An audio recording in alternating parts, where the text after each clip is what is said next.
Welcome back, folks, to episode 64 of the Running Man Self-Regulation Skills and Self-Improvement Project podcast with me, your host, Dr. Armando Dominguez, PhD in health psychology, licensed professional counselor, and an adjunct professor at a local community college.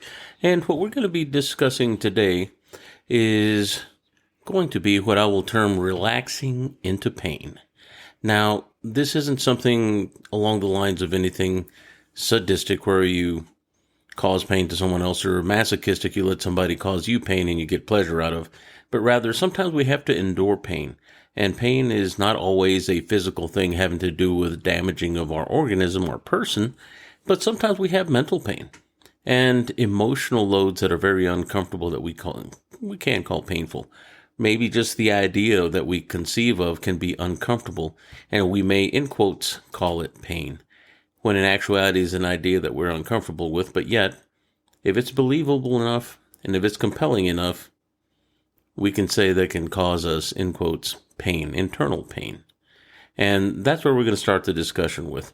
But we're also going to discuss a couple of other things, some tools that have to do with how I conceive, how I think of pain, but also how I perceive pain, how I actually feel and experience pain, and the two differences there, and why often the words that we speak are a misnomer for what actual pain is versus what we're expecting to be painful, and how sometimes our belief can take us careening off into a direction that is not only uncomfortable, that we'll call painful, but also one that may take us out of our most rational and reasonable centered sense of self that may actually impact the decisions we make thereafter. So the obvious question is going to be, well, what is pain? Well, pain's a signal that tells our body, we're talking about the physical level right now, that there is something wrong, that something needs to change, because otherwise there may be injury. Sometimes pain can be very small, like stepping on a sticker, and that can be exquisite if it's particularly sharp, since the longest nerves and the largest, most sensitive nerves we have in the palmar surfaces of our hands and also the plantar surfaces of our feet. So therefore, something like a little pebble or something like that could become very uncomfortable if we step on it. So those are signals that tell us, ouch, something's wrong, don't keep doing this. And it helps our body protect itself from damage. And very much like that over time, how we're reared and the beliefs that we take on and the expectations we start to acquire based on our experience tend to keep us away from things that cause us pain and discomfort. Some of us learn very quickly as a result of pain, a little faster than normal. And some even quip that experience is the greatest teacher, but it's also a very unforgiving and at times painful one. So keeping this in mind, in the general sense, physiologically, we have pain. So what's the difference between actual pain that our body experiences, and we'll call that perceived pain by way of our senses, pressure sensors and heat sensors and all that good stuff, and also what's the difference between that and pain in our mind, pain in our thoughts that we call conceived pain, or not being able to entertain an idea because maybe we may even feel a sense of physiological disgust. And disgust, mind you, is a reflex. It is something that science has found out is beyond our ability to control. It has something to do with the areas in our brain that has to do with our vomiting up things that are tainted or potentially poisonous to us that a long time ago would have served a very, very important purpose in keeping us alive. I believe the structure within the lower brainstem is the area postrema that has to do with actual vomiting of what the body might take in that is toxic. And we have a version of that occurs that we experience based on visual stimuli. That is not always olfactory. I smell something yucky and therefore I vomit. That can happen. But that's still a very physiological chemical signal that comes on. Tasting something, smelling something, or even seeing something disgusting. When we see something disgusting, now we're talking about meaning. We're talking about a social norm or abnormality or aberrance, or maybe an abomination, if that's another term we like to throw out there. Notice how strong those words sound. They mean something beyond our typical ability to make sense of, and something that we should not do in the sense of the social norm and maybe the guidelines I pursue. But the actual disgust that we experience is a physiological response, and it can even be triggered not only by what we might see, that isn't direct contact touch, but yet in our environment immediately, but also by the recall and the memory, the remembrance, the imagination, the imaginal recall of that thing that we may consider, in quotes, disgusting. So that can be considered a sort of pain because the body, because of the compelling nature of the memory, responds as if it is. Not unlike post-traumatic stress disorder, wherever we may have post-traumatic stress recall of an event, a traumatic event, or seeing something traumatic happen to somebody else, and that can cause us to wince in the sense that our body will respond, our heart rate may go up, and we may go into fight flight. So along these lines, just based on a thought, that means that thoughts are rather powerful. I know that I pick at subjective things on purpose, and I do this because we have to separate this to be able to make better sense of self-control and self-regulation of physiological things, but also knowing when to use those subjective tools and way of looking at things to help quell, monitor, or even change what it is that I'm feeling physiologically before they get out of control. So it can be a double-edged sword. So in the vein that we're within today, paying attention to the strength of those responses is probably what I want us to focus on. So the next thing is, so pain is a signal.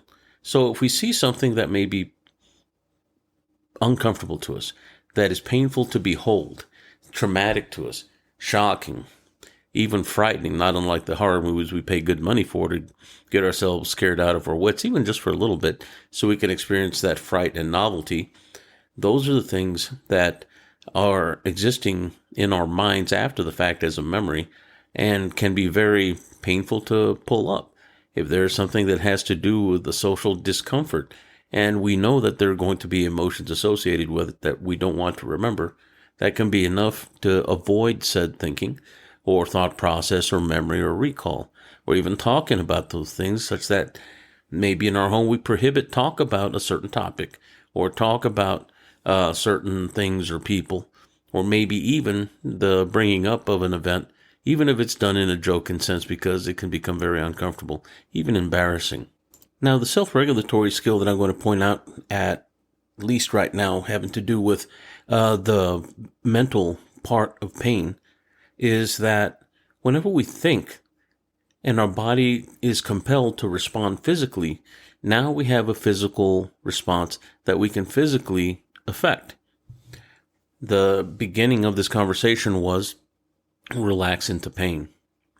Pain will cause us to draw up and protect ourselves. Often, if we're expecting to get hit, expecting to be struck in space, animals will do the same thing. They will tense up and ball up and turn into this little fetal configuration that we do as well whenever we crunch up and try to hide and protect our head.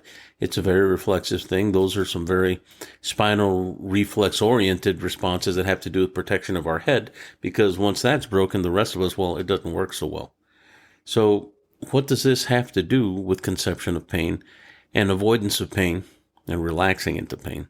Well, if the thought of pain is enough to cause you to physically respond, learning how to relax into pain or expected pain has a lot to do with changing the physiology first, not the thought first, because the thought may be too fast and then we have to respond.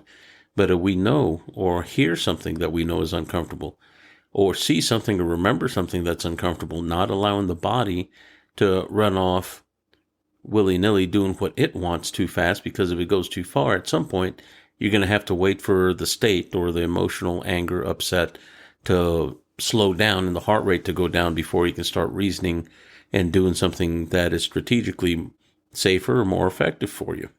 So relaxing into pain starts by learning how to discipline yourself, not imposing discipline on someone else, but disciplining oneself to gain skill so that you teach the body not to react in a knee-jerk, tense reaction.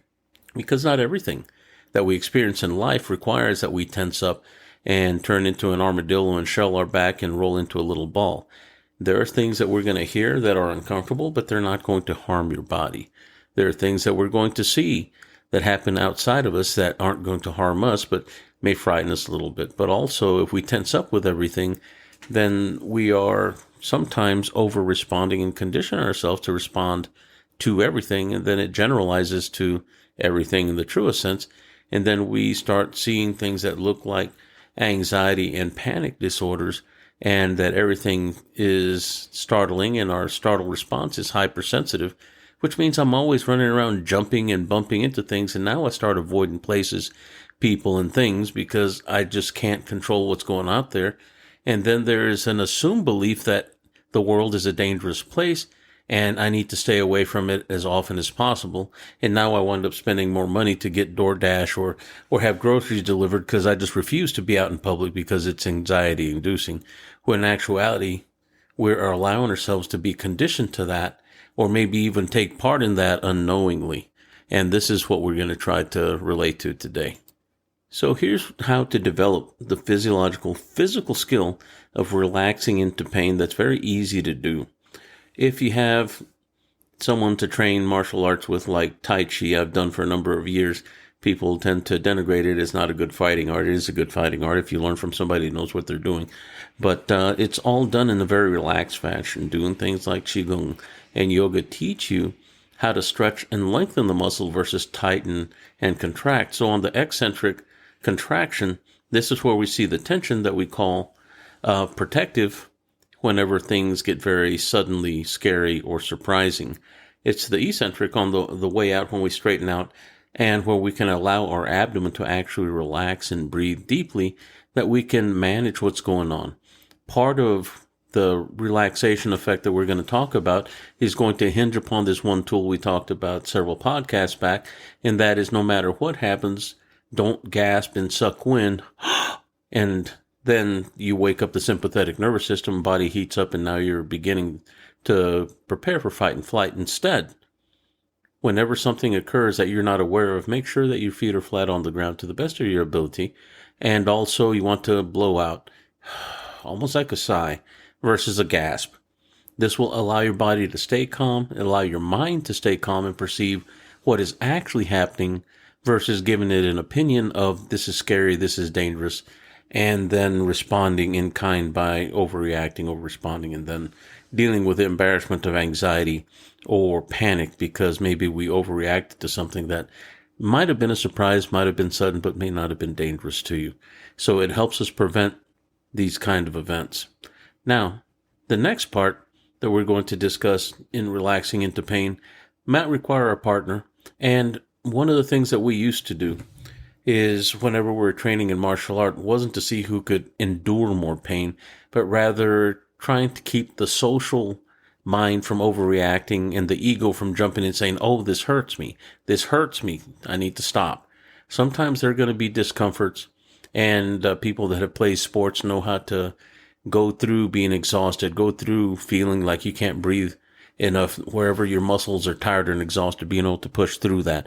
These are all very viable and useful reference tools to apply to relaxing into pain. Sometimes relaxation is one of the best things we can do. If you ever have gotten an injection at the doctor and they tell you not to tense up, well, there's a reason. The more tense you are, the more that muscle is going to actually squeeze on those nerves that you're getting the injection site around, and it will make it hurt more. And chances are you may bleed more as a result. But on top of that, whenever we have discomfort, one of the first things to do is breathe out. The next thing to do is try to relax the body versus allowing yourself to tense. Sometimes feeling both your feet rooted on the ground if you're standing, or even if you're seated, versus having one foot down but having them both down. It gives you that sense that if you had to get up and run, you could. If you had to get up and move, you could. And you'd be able to have your center up under you, and you'd be able to avert and avoid circumstance and consequence, whichever the deal may be, which means your survivability just went up. And there is definitely a very physical component to that sense of, I made it, I'm still here, I'm above ground sucking wind. So relaxing into pain minimizes pain. Whenever you have had anything, if you have, and I have had anything like a muscle spasm, that's just a tense muscle. But whenever those muscles, not unlike a cramp, continue to tense, it's whenever it relaxes that the pain subsides, even if there's no damage. So one of the things that the Russian folks actually taught us Pavel Tsatsouline, who brought the kettlebell to the United States for the most part. It's been here before, but he was the one that's noted for the kettlebell movement and the exercise that the Russians were doing to basically beat the pants of the rest of the world in sports and weightlifting and things of this nature. And that is that relaxation effect and the use of breathing. But above and beyond that, what they were teaching in this relaxation effect was that whenever we're relaxed, we're more effective, more efficient, can stretch further, and we can actually get stronger after the fact, and we can get a more full contraction if we more fully relax. But above that, there is this principle of muscular irradiation that he would teach, that not unlike whenever somebody's trying to hold a pencil out in front of their body with their arms outstretched, see who wins. Those are things you might do in school, and that sometimes fraternities do to see who can hold their arm up longer, this sort of thing, while holding a heavy object. But at some point, it's no longer just the arm or the hand, the forearm and the deltoid. Soon enough, the muscles around that muscle start recruiting other muscles because they're exhausting, and the attempt is to stabilize. So very much like that, whenever tension occurs enough, understand that our body's not only going to be tensing one little area, but all of it. And if you stay tense long enough, you're going to start recruiting more and more muscle, which means you're going to get more and more tired. And if there is any pain involved, you're going to hurt more because of that very tension versus the relaxation. It's still going to hurt, but it's going to hurt a lot worse if you're really, really tense.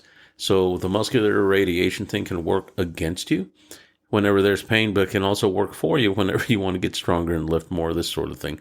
But just something to pay attention to that occurs naturally when our body starts exhausting. It starts recruiting muscles near that muscle, and then soon enough, the whole of the body starts recruiting the rest of its musculature just to get that one little job done if we're hyper-focused on it, such as holding a candle at arm's distance, this sort of thing. So the next thing that I want to add is more mental exercise, and this is a very rhetorical question that maybe you should apply to yourself and ask yourself, is this painful?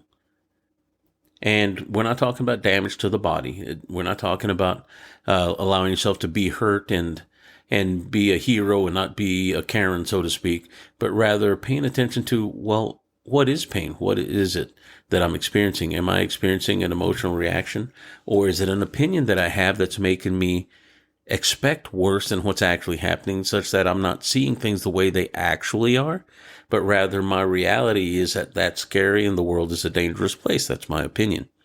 Now, here's the other part of this self-directed rhetorical question. Is pain an opinion? Not what my opinion of pain is, but is pain an opinion? So if the body is tensing and it's hurting more, but it relaxes, hurts less. So at the physiological level, is the body having an opinion about that? It doesn't like getting hurt. Our body does not like getting hurt or injured in any way. It wants to preserve itself.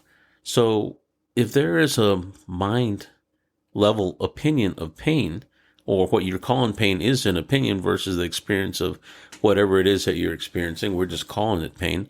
Let's not call it a wound or injury, but if it is that, what is my opinion of that? There are those that speak of having great clarity during pain after pain. And of course, they deal with the injury after the fact. But often, the very single-minded signal that we may be carrying on our mind is enough to distract us from what's going on sometimes. Sometimes talk to somebody while they're hurt helps them get the mind off the pain and gives them a sense of, I'm not alone. And there is a sense of comfort there.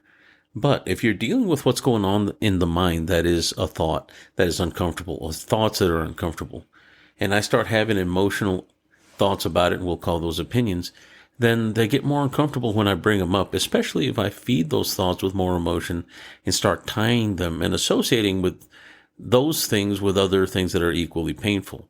And our brain does a really good job of generally categorizing based on pain. If it's me whenever I hit my foot eating ice cream versus whenever I ran over my toe with a motorcycle, that sort of thing, they're really disparate experiences, but the two things that are common to it are that each one of those events involve pain, so therefore I need to categorize them together, and sometimes that's how things come up. And then the brain is speaking for our body that's very simplistic, and it only speaks in pictures, but it starts pulling up almost like baby pictures. Remember this, that hurt. Remember that, that hurt. And it becomes this conglomerate thing that becomes a big mess and hard to muddle through, especially if we're trying to get above and beyond these things that may hold us back. Now, that's a lot in a little bit, and I will tell you we're going to shift gears for now, and we're going to get close to closing this podcast. I just wanted to add a couple of things, though, is that pain does occur. Those are real signals in our body. Sometimes we have to understand that there are such things as spinal reflexes, wherever our body will respond before our mind can ever think about things. And then we have those things, those signals split off, and once our conscious mind jumps into it, we start having an opinion about it. And that's where we start getting the social, emotional stuff that starts making pain kind of a messy deal.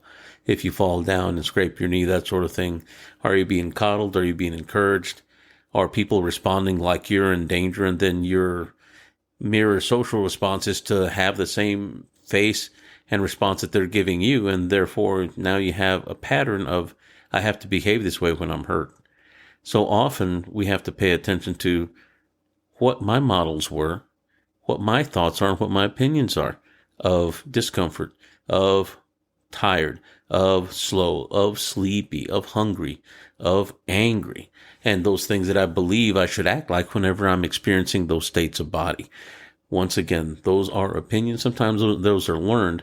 And now there are some real things that we respond with reflexively whenever there's injury to the body. And I'm not saying don't experience that. All I'm telling you is that there are better ways whenever it's a social emotional thing or whenever it's a run-of-the-mill pushing myself for the 5K thing. And there are ways that we can change how we respond so we can save our energy for better things, but also we become more resilient. And the more resilient you are in your everyday challenges, the better off you'll be. Now, what I'd like to speak to you about next is the fact that I wound up uploading 7 mini lectures that I did back during COVID time, about 2021, and it was actually snowvid here in Texas because we had that historically humongous snowstorm that we never get in West Texas, but here we are, days at a time indoors. And I was trying to be productive, and I made these lectures for some of my students at the time that I couldn't get to because we were isolated due to the really hazardous snow conditions. And they cover topics having to do with what we do in the podcast, having to do with the physiology, also belief structures, things of this nature, but they're actual video lectures. They run about 6 to 9 minutes. They weren't long at all, but I would really like to hear from y'all. If y'all go to YouTube, you could look those up, and they're on the Running Man Self-Regulation Skills YouTube channel. And I'd be happy to have y'all look at those and give me some feedback. Let me know what you think. And once it's home quality, but best substance is what I'm going to tell you. But it'll be something useful that'll help you connect some things that I'm talking about here on this podcast. And that's really about it for today. And I certainly am glad to have had the opportunity to visit with y'all. It's been a little while, and I'm hoping that everybody survived the eclipse. Oh, did you notice that the world continued? And yes, I am being funny, but I am glad that it did because I get a chance to speak to you, kind folks. And I'm hoping that all of y'all are well. Take care. Walk well.